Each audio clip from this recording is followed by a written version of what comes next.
Olá, aluno! Seja bem-vindo à live do Vivência Universitária. Meu nome é Jennifer, sou pesquisadora e uma das mentoras do Vivência Universitária.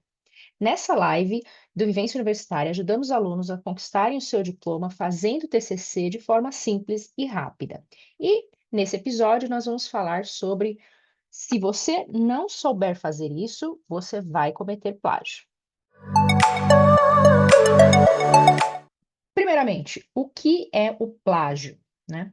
Bom, o que é o plágio? O plágio é a cópia integral ou parcial de um texto ou de uma ideia. Outra coisa muito importante, o plágio é um crime. Ele está tipificado no Código Penal sobre a violação de direito autoral, no artigo 184, que fala sobre violar direitos de autor e os que lhes são conexos. E tem a pena aí de detenção de 3 meses a 1 ano ou multa. E isso é importante a gente já começar sabendo, né, o que é o plágio, que o plágio é um crime, né, que já tem ali previsão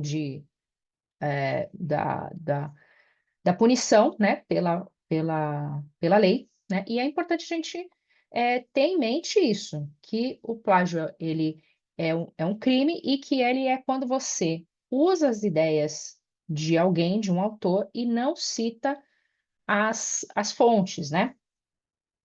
E existem várias formas de fazer plágio. Eu vou mostrar aqui novamente na apresentaçãozinha quais são essas formas que você pode acabar cometendo plágio mesmo sem saber.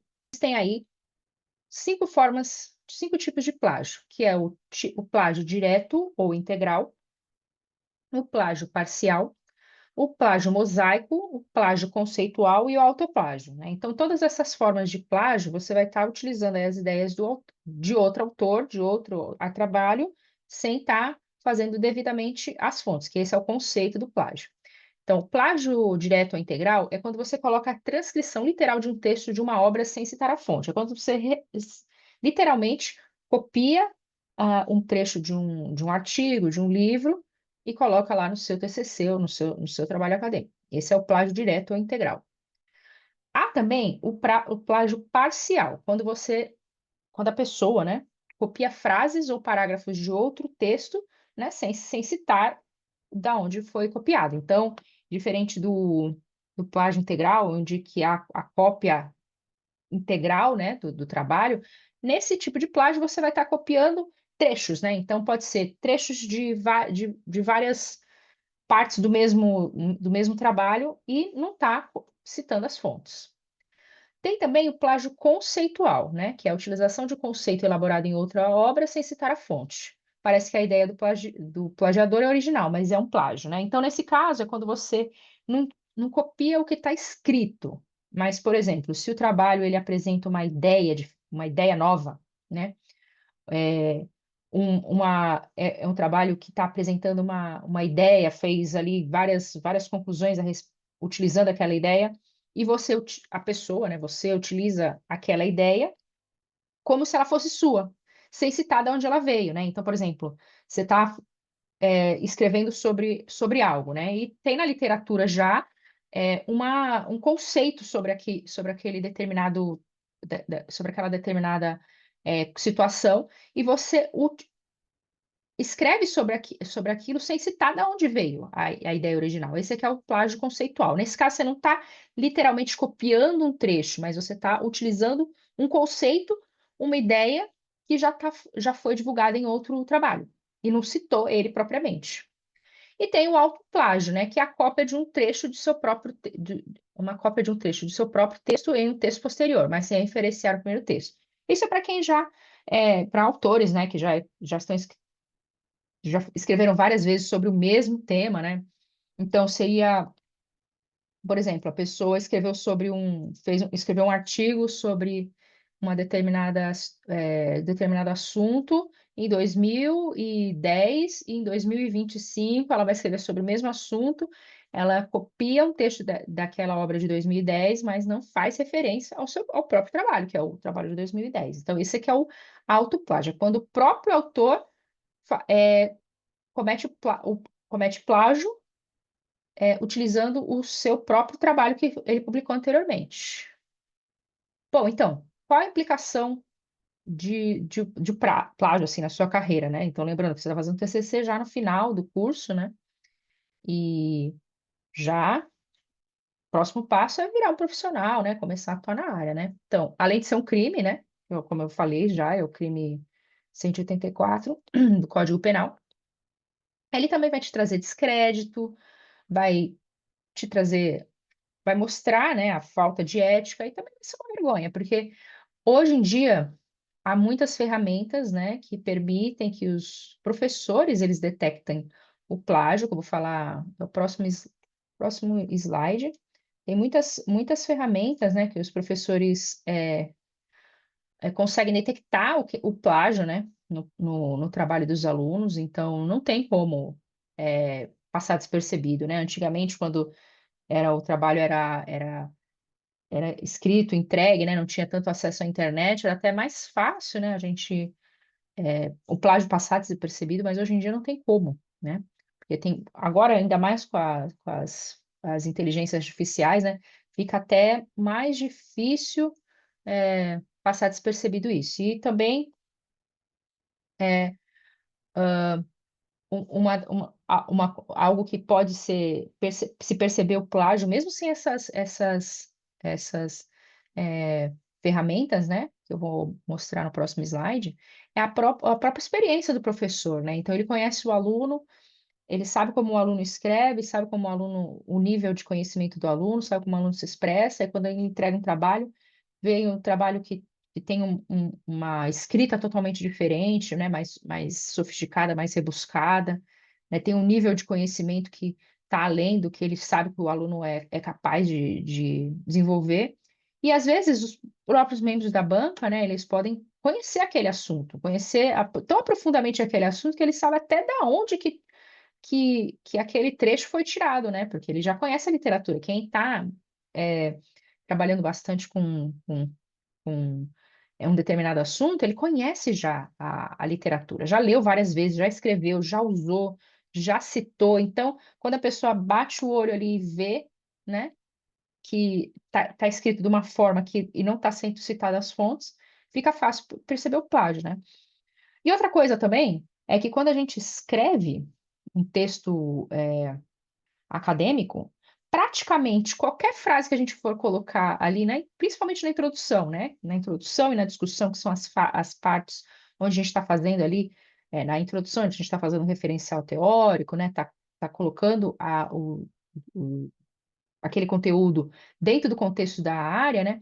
Se você escrever dois, três parágrafos sem citar uma referência bibliográfica, realmente você vai estar tirando aquela ideia de algum lugar, né? E se você não citar, você vai estar cometendo plágio. Então, praticamente é fácil de perceber o, o plágio, né? Para quem está avaliando, né? Então, não tem como passar despercebido. E aqui, ó, algumas das ferramentas que eu falei, né?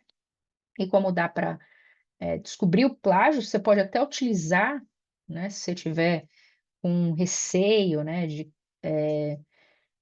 Tá, será que eu tô cometendo plágio? Eu fiz tudo direitinho, citei, mas será que passou despercebido? Você pode utilizar essas ferramentas, né? Que são, algumas delas são online ou são softwares, né? Que você tem que baixar. E você coloca lá o seu texto e ele te dá uma porcentagem ali de quantos por cento está vindo de uma ou outra fonte, né? Então, essas são as ferramentas que os professores usam, que se você tiver com receio, né, de estar cometendo plágio, é bom você utilizar também para se certificar de que o seu trabalho está livre de plágio, né? E como que não cometer plágio, né? Como não cometer plágio?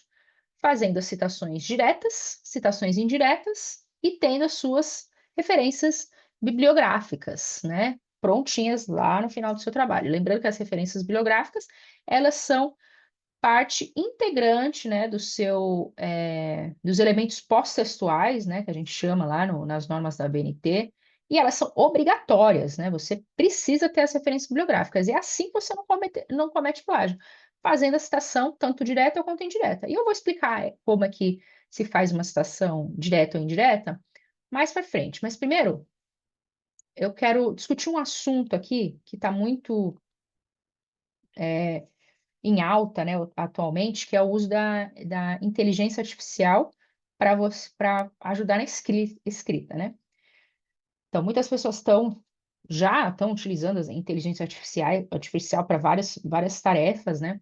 E uma das possibilidades, né, é utilizar para o desenvolvimento do próprio TCC. No entanto, dos principais pontos fracos da inteligência artificial é que ela não é capaz de te indicar da onde veio a fonte, né? Da onde veio a fonte daquela informação que ela te traz, né? Então, se você colocar lá no prompt da inteligência artificial, escreva sobre alfabetização de adultos, né?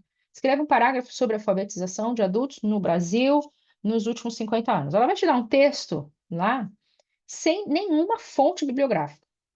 Você não vai saber de onde vieram aquelas ideias. E isso daí é algo super preocupante, porque você pode estar cometendo plágio se você utilizar essas ferramentas dessa forma, sem um critério, né? Então, como é que você poderia utilizar a inteligência artificial para te ajudar a escrever, né? Tem algumas próprias ferramentas, né, que j- já te ajudam, né, a, a escrever, mas elas não escrevem para você, né? Elas vão te ajudar a melhorar a sua escrita, né? Uma delas que eu vou mostrar aqui, que é uma ferramenta de inteligência artificial, que ele te auxilia, que é esse Language Tool, né? É tá escrito ali, o corretor inteligente, né? Então, o que que ele faz? Ele pega um texto que você escreveu,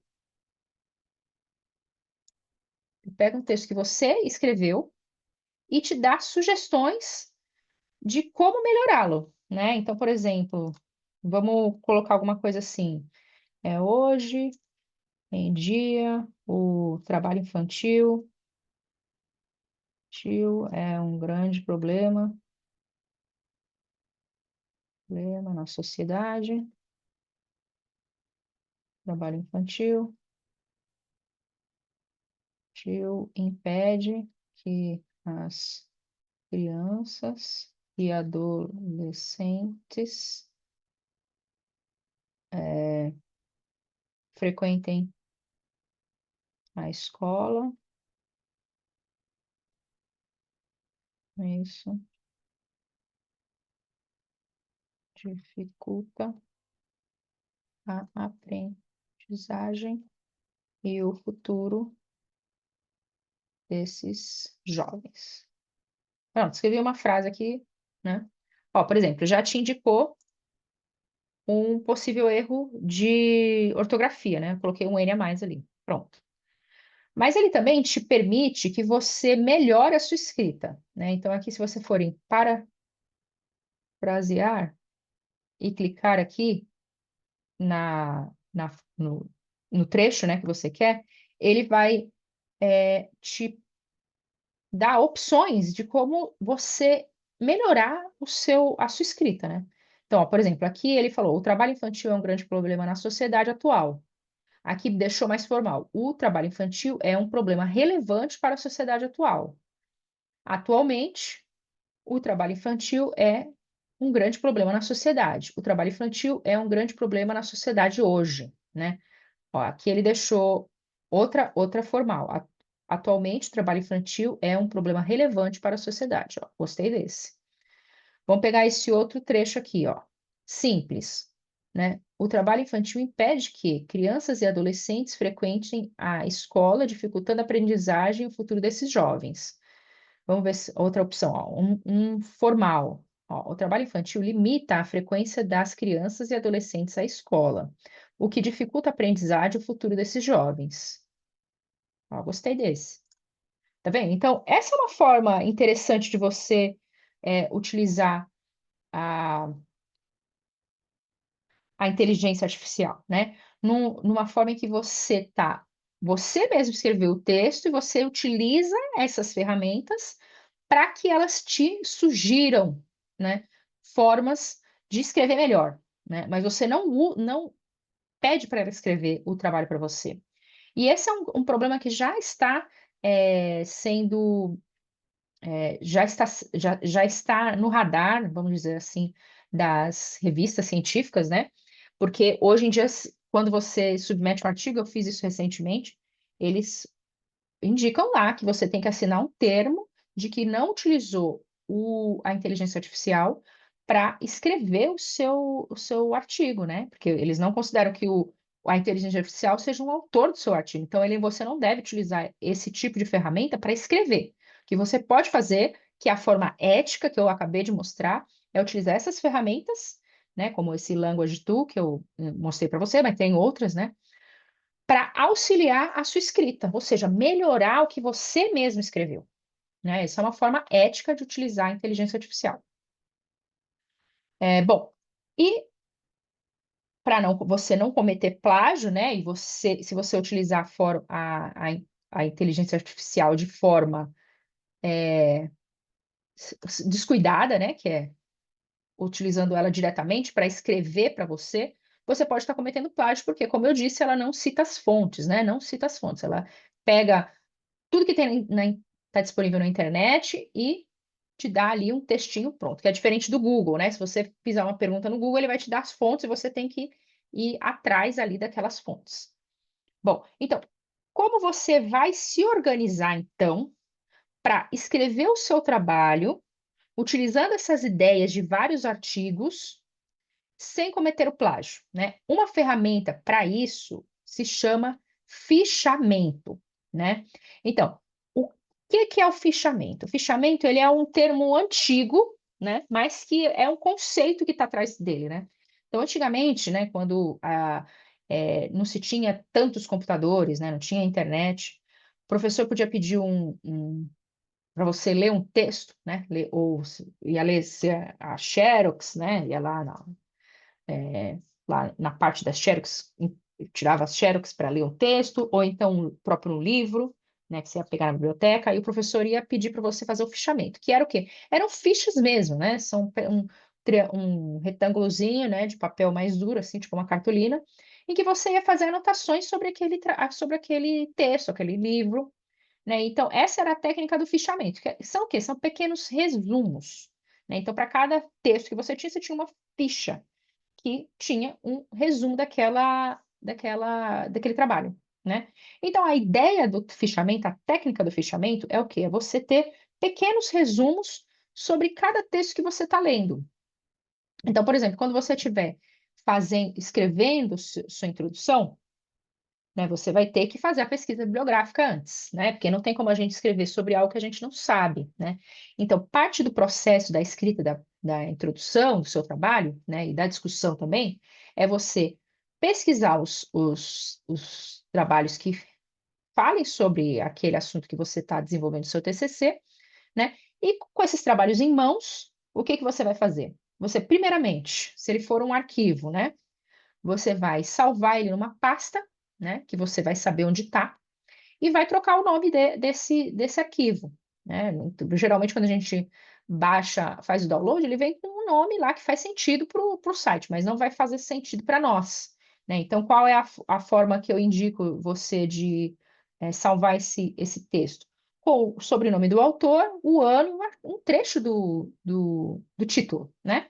Que é o quê? Que é o que a gente usa para fazer as referências bibliográficas. Então, quando você estiver procurando lá, daqui a algum tempo, na sua pasta, um determinado texto, você vai saber que é daquela referência bibliográfica, porque ela está batendo igualzinho com o jeito que você vai ter que colocar sua referência bibliográfica lá no final do seu trabalho, né? Último nome, o sobrenome do primeiro autor, ano e uma partezinha do título. Bom, salvou o arquivo numa pasta que você vai saber onde está, né, no futuro. Você vai ler o trabalho, né? Então você vai fazer a leitura dele, né? E você vai anotar pode ser no Excel, pode ser num pedaço de papel, pode ser num caderno, pode ser no Word, onde você achar que for melhor para você se organizar. Então, é uma questão pessoal. Você vai ler e vai anotar ali a ideia daquele trabalho que você acha mais interessante para utilizar no seu TCC. E você vai fazer uma anotação ali, escrever o, a, o que te permite ali localizar aquele artigo, né? Que é o nome do autor, o ano e o título, né? Então, quando você tiver lido vários trabalhos, né? Você vai ter aquela lista lá, o seu fichamento para cada um desses trabalhos. Quando você precisar sentar para escrever, você vai saber exatamente de onde veio cada ideia, né? Então, você vai saber que, por exemplo, você leu no trabalho tal, ah, sobre a quantidade de pessoas, sobre a porcentagem de analfabetismo no Brasil. Tá naquele trabalho ali que você citou, que você pichou. Então, você sabe exatamente de onde veio aquela informação. Outra coisa que você precisa colocar ali na sua introdução é sobre o que é o analfabetismo funcional. Então, você leu isso daí, você sabe em qual trabalho que está, porque você fez ali o seu fichamento e sabe exatamente de qual trabalho veio esse conceito, né? Então, dessa forma, fazendo o fichamento, você vai ter condições, né, de fazer a citação das ideias e então não vai ser possível que você não cometa plágio e vai te ajudar também a escrever, né? Então, o fichamento, ele é fundamental para que você não cometa plágio e você consiga fazer a citação das referências bibliográficas de forma adequada. Ele é uma ferramenta super útil que precisa ser utilizada para quem está fazendo o TCC. Além da organização, como eu disse, né, de salvar o artigo numa pastinha, renomeando o arquivo para que você consiga localizar ele no futuro, caso você precise revê-los. Bom, então falando nisso, né? Vamos ver agora como você pode fazer a citação do seu desses trabalhos aí, né? Que você utilizou aí, fez o fichamento deles aí ao longo do seu TCC, né? Então, como voltando ali naquele slide ali que eu mostrei, né? A gente tem ali as citações diretas, as citações indiretas, né? E a gente vai ter as referências bibliográficas organizadas ao final do trabalho nas referências bibliográficas, né? Que é essa seção aí chamada referências bibliográficas.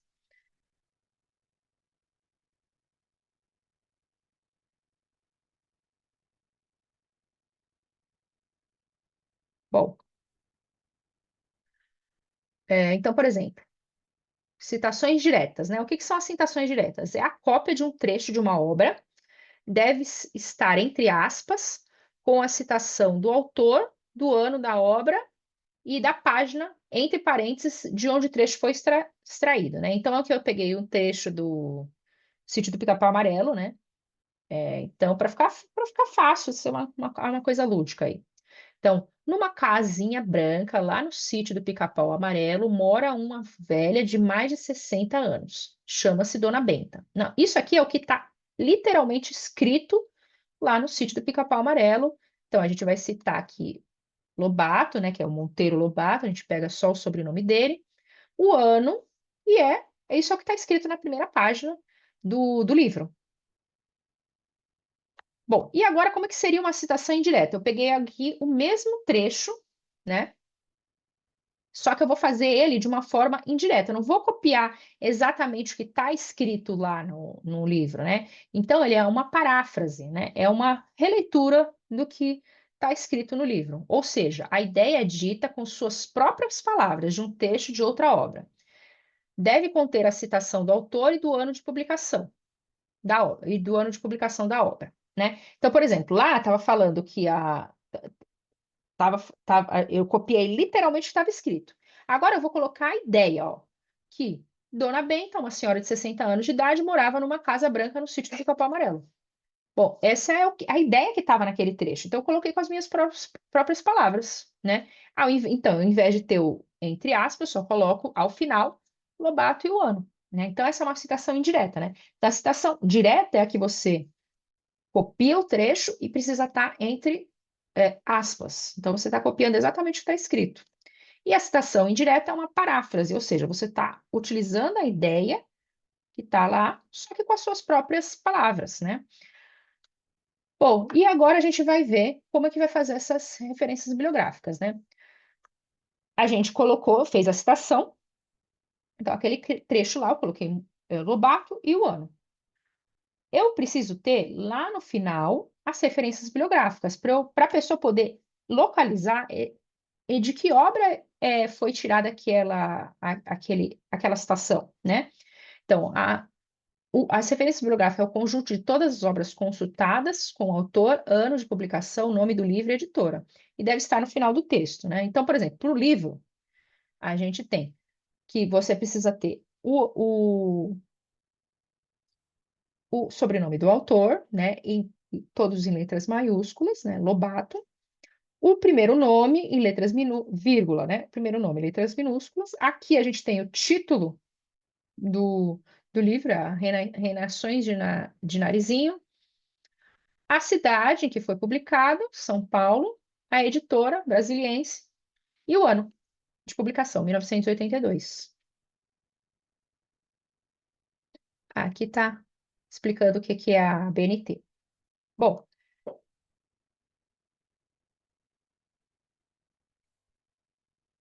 essa, né, é uma das formas de fazer é uma das formas, né, de fazer as referências bibliográficas, seguindo as normas da ABNT. Mas existem